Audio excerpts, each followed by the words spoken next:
ओम शांत। आज प्यारे बाबा हम बच्चों को विश्व का राज्य भाग्य लेने का कौन सा पुरुषार्थ, मेहनत बहुत जरूरी है। समय प्रति समय बाबा हम बच्चों को पुरुषार्थ की बहुत अच्छी अच्छी विधि कहें और श्रीमत देते हैं, जिससे बच्चे विश्व पर राज्य करने के योग्य बन जाएं। क्योंकि ये कोई छोटी बात तो नहीं है। हाँ, विश्व पर राज्य करना बहुत बड़ी बात है ना।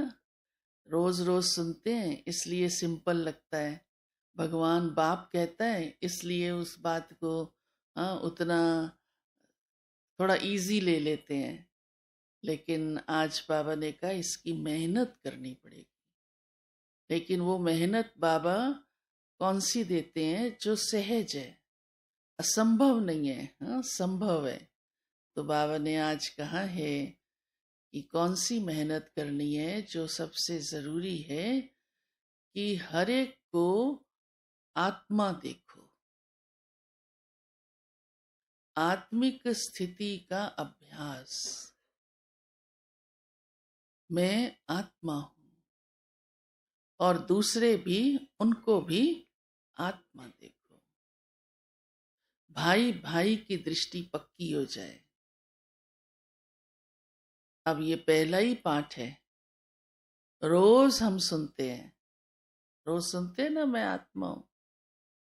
लेकिन उस वृत्ति में, स्थिति में हम कितना रहते हैं?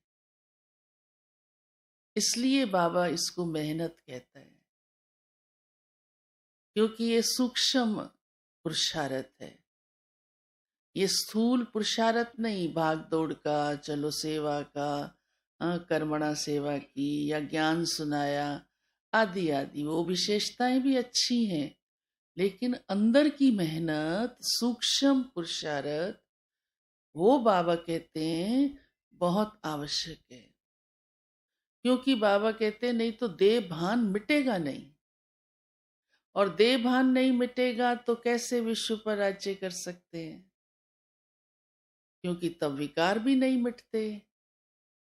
देह भान मिट जाए और तब ज्ञान का तीर भी दूसरों को लगेगा, असर होगा। आत्म अभिमानी स्थिति ही हमें बिल्कुल न्यारा कर देती है ना इस दुख की दुनिया से। बहुत सारे फायदे हैं इसके। आज ये मंथन भी करना कि मैं स्वयं को आत्मा समझ कर्म कर रही हूं इस शरीर द्वारा। कल भी बाबा ने कहा ये कर्म किया शरीर द्वारा। किया किसने? आत्मा ने। तो आत्मा सोचने से उस कॉन्शियस में रहने का क्या क्या लाभ है, आज मंथन करना। हाँ, दो तीन तो सुन लिए कि भाई भाई की दृष्टि पक्की हो जाती है, ज्ञान का तीर दूसरों को लगता है। हाँ, कोई भी उल्टे सुल्टे संकल्प भी फिर नहीं आते हैं। देह अभिमान ही तो लाता है उल्टे संकल्प। तो ये मेहनत करने से हम विश्व के राज्य भाग्य के योग्य बन जाते हैं, अधिकारी बन जाते हैं। दूसरी बात बाबा की विशेष है कि मैं तुम्हें खुराक खिलाता हूँ, तुम्हारी खातिरी करता हूँ। हाँ, माँ बाप बढ़िया खुराक देते हैं ना बच्चों को, कमजोर ना रह जाए। तो बाबा को भी ख्याल चलता है, क्योंकि माया से आपको जीत पानी है, उसके साथ आपकी युद्ध है।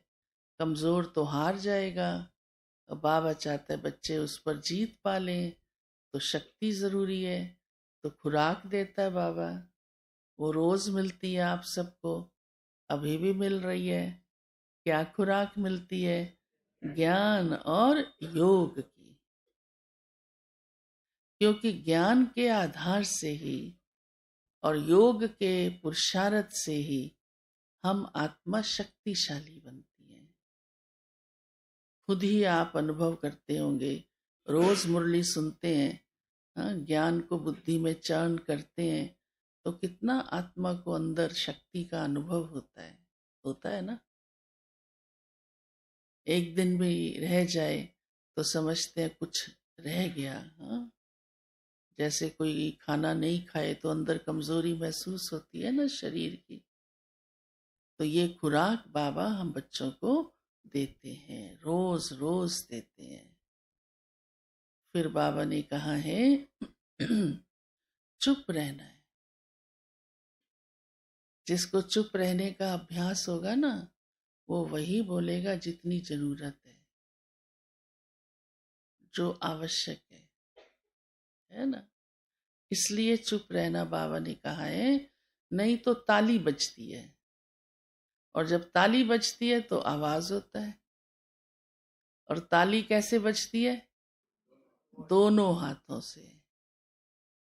तो एक ने बोला और दूसरे ने क्या किया? जवाब दिया, तो ताली बज गई।